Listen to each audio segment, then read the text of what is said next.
অস্ট্রেলিয়ার সঙ্গে ম্যাকাইতে test series শেষে শান্তর হাতেই কি থাকবে এমন একটা ট্রফি? হবে কি 2-0 বাস্তবতা নাকি বাড়াবাড়ি? টেস্ট সিরিজ শুরুর আগে আমি যদি আপনাকে প্রশ্ন করতাম যে বাংলাদেশ 2-0 ব্যবধানে জিতবে এই সিরিজ, আপনি আমাকে হয়তো পাগলই বলতেন বা আপনি বলতেন যে পাগলের মতো আলাপ। কিন্তু এখন সেটা অনেকটাই হয়তো বাস্তবতায় ঠিকছে, কেননা বাংলাদেশ দল প্রথম ম্যাচ ডারউইনে রীতিমতো রূপকথা, যেখানে হয়তো প্রথম ম্যাচ বাংলাদেশ জিতবে এটাও অনেকেই বিশ্বাস করতে চাইতো না, কিন্তু সেই বিশ্বাস অবিশ্বাস সব কিছুই যেন দূর করে দিয়েছে টিম টাইগার্স। নাজমুল শান্তর নেতৃত্বে কি অসাধারণ খেলছে টেস্টের বাংলাদেশ দল। এখন প্রথম ম্যাচে বাংলাদেশ দল ওই তানজিদ তামিম বা হাসান অথবা শান্ত মুমিনুল একদম দলের সবার কৃতিত্বে দারুণ একটা ম্যাচ জিতেছে। এখন 2-0 হবে কিনা, ম্যাকাইতে কি করা উচিত বাংলাদেশের, কি করবে দল, সেসব কিছু নিয়ে ছোট্ট করে আলোচনা করা যাক আপনাদের সঙ্গে। বিশেষ করে ম্যাকাইয়ের উইকেটটা নিয়ে অনেক বেশি আলোচনা হচ্ছে, যেখানে অনেকেই বলছে যে গ্যাবার মতো উইকেট হবে কিনা। সব মশার বিরুদ্ধে সুরক্ষা দিতে এলো বসুন্ধরা এক্সট্রিম অ্যারোসল, মশার বিরুদ্ধে এক্সট্রিম সুরক্ষা। পেস সহায়ক উইকেট হলে কিন্তু বাংলাদেশ দল সেখানেও খুব বেশি পিছিয়ে থাকবে না, কেননা আপনি জানেন আপনার দলের পেসার কারা রয়েছে। হাসান মাহমুদ, যিনি কিনা তার সাম্প্রতিক ফর্মটা একদম অসাধারণ।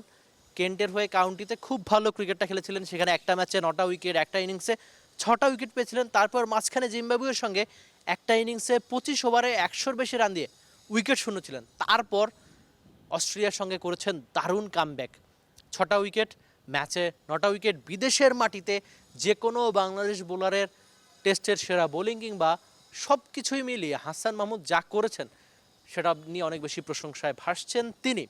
এখন উইকেটটা যদি পেস সহায়ক হয়ে থাকে, পেসাররা যদি ভালো করে থাকে, তাহলে বাংলাদেশের পেসাররা খুব বেশি পিছিয়ে থাকবে না। সেখানে ইবাদত রয়েছেন, তাসকিন রয়েছেন, বা আপনি হাসানের কথা তো বললামই, আরেকটা নাম শরীফুল ইসলাম, যিনি কিনা দ্বিতীয় টেস্টের স্কোয়াডে রয়েছেন। সব কিছু ঠিকঠাক থাকলে হয়তো ইবাদতের জায়গায় শরীফুলকে দেখা যাবে কিনা সেটাও এখন আলোচনা।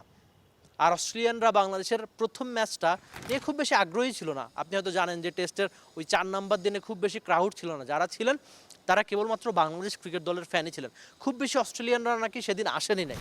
আর দ্বিতীয় টেস্টের আগে একদম সোল্ড আউট টিকিট, সেটা আবার ক্রিকেট অস্ট্রেলিয়া খুব গর্ব ভরে প্রচার করছে। বাংলাদেশি ক্রিকেট ফ্যানদের জন্য হয়তো এই ব্যাপারগুলো অনেক বেশি আনন্দের, অনেক বেশি গর্বের। এই যে একটা বাংলাদেশ অস্ট্রেলিয়াতে গিয়ে খেলতে নামছে, সেখানে ম্যাচের আগে পুরো গ্যালারি হয়তো 10-12 হাজার মানুষের ধারণ ক্ষমতা, সেটা আমি মানছি যে ম্যাকাইয়ের এই মাঠটাতে খুব বেশি মানুষ ধরে না, মানে আসন সংখ্যার কম। সেখানে এই ধারণ ক্ষমতাও সোল্ড আউট হয়ে যাওয়াটাও বাংলাদেশি এই ক্রিকেটারদের জন্য অবশ্যই অনেক বেশি আনন্দের, কৃতিত্বের। এখন বাংলাদেশ প্রথম ম্যাচটা জিতেছে, এখন দ্বিতীয় ম্যাচ জেতা সম্ভব কিনা সেটাই যেন সবচেয়ে বড় প্রশ্ন, বা বাংলাদেশকে সিরিজটা ধরে রাখতে পারবে কিনা। কেননা এই যে মিরপুরে আমি দাঁড়িয়ে আছি, সেই মিরপুরে আপনার মনে থাকার কথা অস্ট্রেলিয়ার বিপক্ষে ঐতিহাসিক একটা ম্যাচ জিতেছিল বাংলাদেশ। সেখানে সাকিব আল হাসানের দারুণ ব্যাটিং, বোলিং, তামিম ইকবালদের দারুণ ব্যাটিংয়ের কল্যাণে এই মিরপুরের হোম অফ ক্রিকেটে বাংলাদেশ কিন্তু অস্ট্রেলিয়া দলকে হারিয়েছিল। সেবারও সিরিজটা 1-1 ড্র হয়েছিল।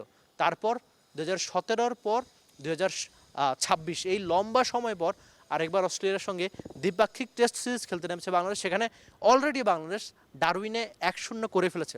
তার মানে দ্বিতীয় ম্যাচ যদি বাংলাদেশ হারেও সিরিজ হবে 1-1, আর যদি বাংলাদেশ কোনো রকম ম্যাচটা জিতে অথবা ড্র করে, সেক্ষেত্রে সিরিজটা বাংলাদেশ 1-0 ব্যবধানে অথবা 2-0 ব্যবধানেই জিতবে। এখন দেখা যাক নাজমুল শান্ত তিনি এই কাজটা করতে পারেন কিনা, যিনি কিনা সবশেষ রাওয়ালপিন্ডিতে পাকিস্তানকে 2-0 ব্যবধানে হারিয়েছে। বাংলাদেশ দল পাকিস্তানকে 2-0 ব্যবধানে হারিয়েছিল।